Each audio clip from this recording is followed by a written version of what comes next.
Well, gang, here it is. Grab my goobers. This is the final video in the series of videos for him. Here is his 6-in-1 switcher with all of the boards installed. The harness mods are done. The switcher mods are done. So let's test everything out. Slot 1 is his MK1Y unit. Slot 2 is my MK2. Slot 4 is my MK3. Slot 5 is my MK4, and slot 6 is his UMK3.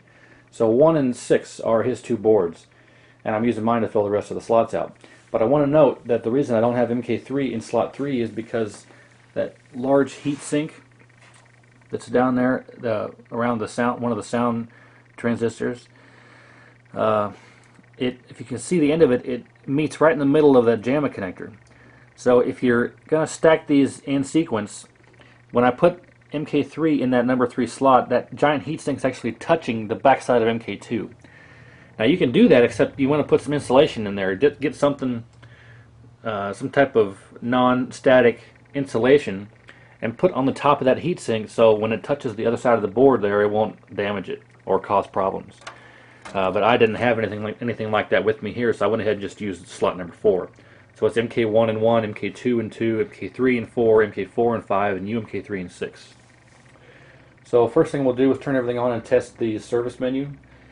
And then we'll test, while we're in the service menu, we'll go ahead and do the button check too. So there's not really going to be any reason to go into the game because we can check all the buttons in the service menu.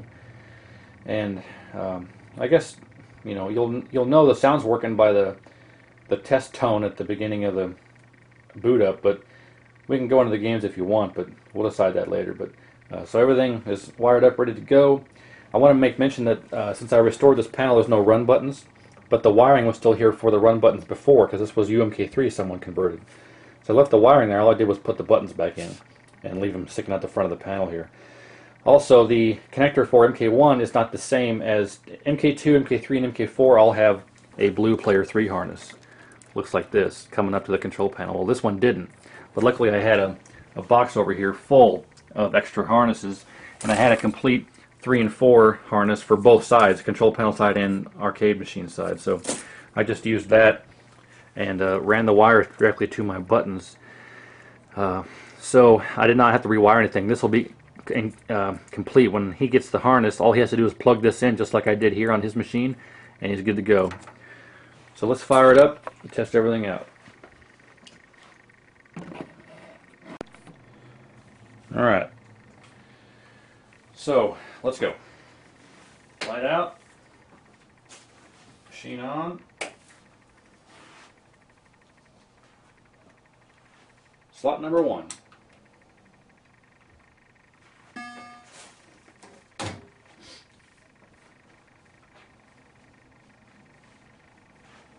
Now because this is not my board, I'm going to go ahead and let everything boot up here.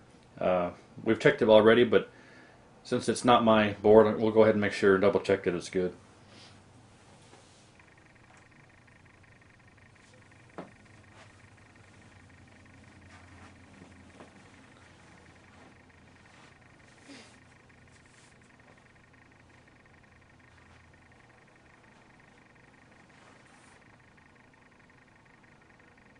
It should go right into the service menu. Okay, slot 1, service menu good. And just by moving the controls, you'll be able to tell that the sound's good too. Okay, switch test, we can use this to diagnose the switches without having to go into the actual game. Okay, so, player 1, low punch. Player 1, low kick. Player 2, low punch. Player 2, low kick. There we go. Low punch, low kick works, MK1. Sound works, and service menu. Slot number 2, MK2.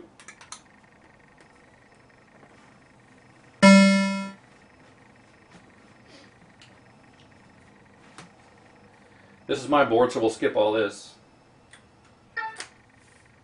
Oh well, sound works. Okay, so service menu works obviously. Sound. Good. Switch test. Okay, player 1 low punch, low kick. Player 2 low punch, low kick. MK2 is good. or I should say slot number 2, because these slots that I'm testing with my boards in it are just to be testing, just for testing the service menu, testing the sound, and testing the low kick, low punch harness. So slot 1's good for everything, and now slot 2's good for everything. So we're going to go to slot 4. I'm not going to test slot 3. I could, but I mean, right now I'm going to test slot 4 because I don't have a board number 3. So I'll test 4, I'll test 5, I'll test 6. Then I'll take MK2 out of slot 2 and put MK3 in slot 3 just so we can check slot 3 and be 100% sure on all 6 slots. So we'll do that later. Right now MK3 is in slot 4, so we'll press number 4.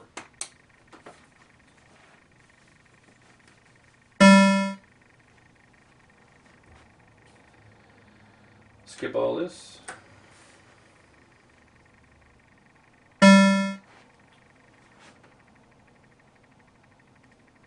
Okay, slot 4, service menu good, sound good.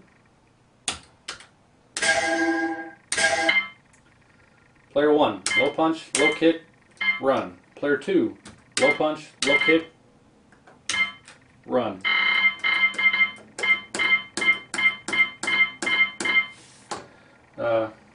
That problem there you're seeing is the switch, not a machine or wiring problem. It's the switch is jittery inside. It's the switch because the connection is being moved on the switch. Anyway, so everything is good for slot 4. Slot 5, MK4.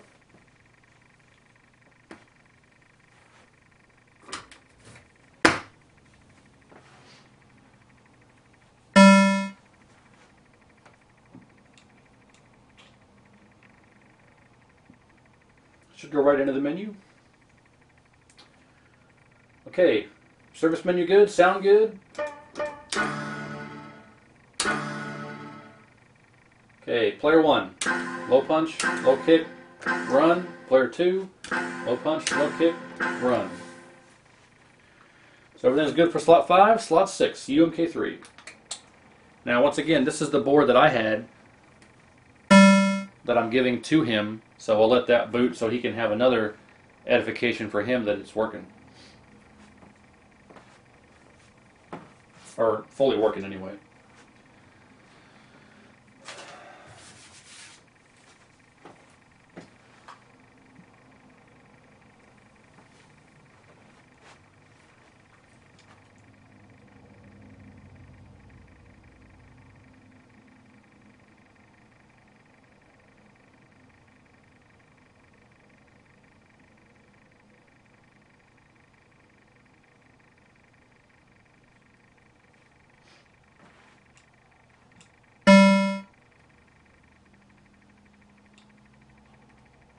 Alright, slot 6, service menu good, sound good. Player 1, low punch, low kick, run. Player 2, low punch, low kick, run. Let's see if I can fix that issue here.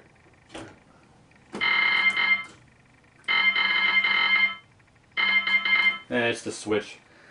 Don't worry about it. But so slot 6 is good. I'm going to pause here, take all the boards out of the slots, and put one of the boards. I'll put MK4 because it's small. In slot 3, we'll test slot 3, and then we'll be good for everything. I'll get it all boxed up and sent out to him. So one moment. Okay, slot 3. Here we go.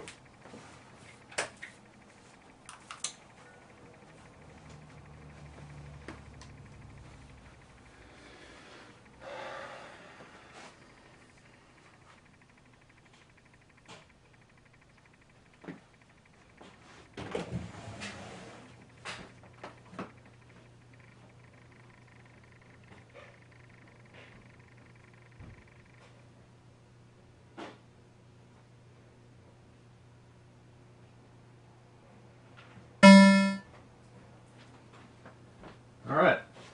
Sorry I had to go out the door there for a second. Okay, but no, sounds good. Service menu's good.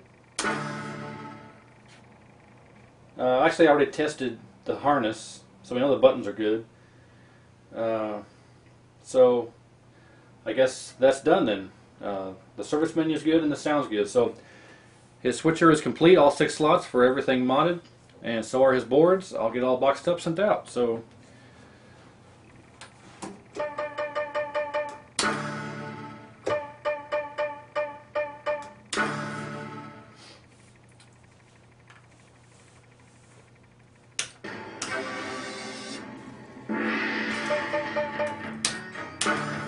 Reptile.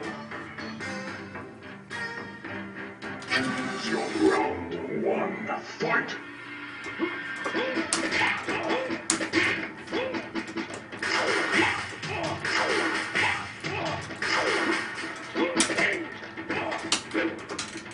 Reptile wins. Flawless victory. Round 2. Fight!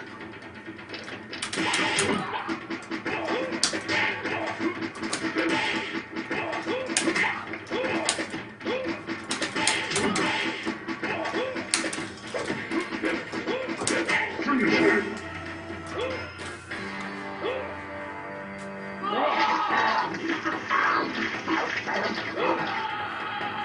Reptile wins. Fatality. Alright guys, thanks for watching.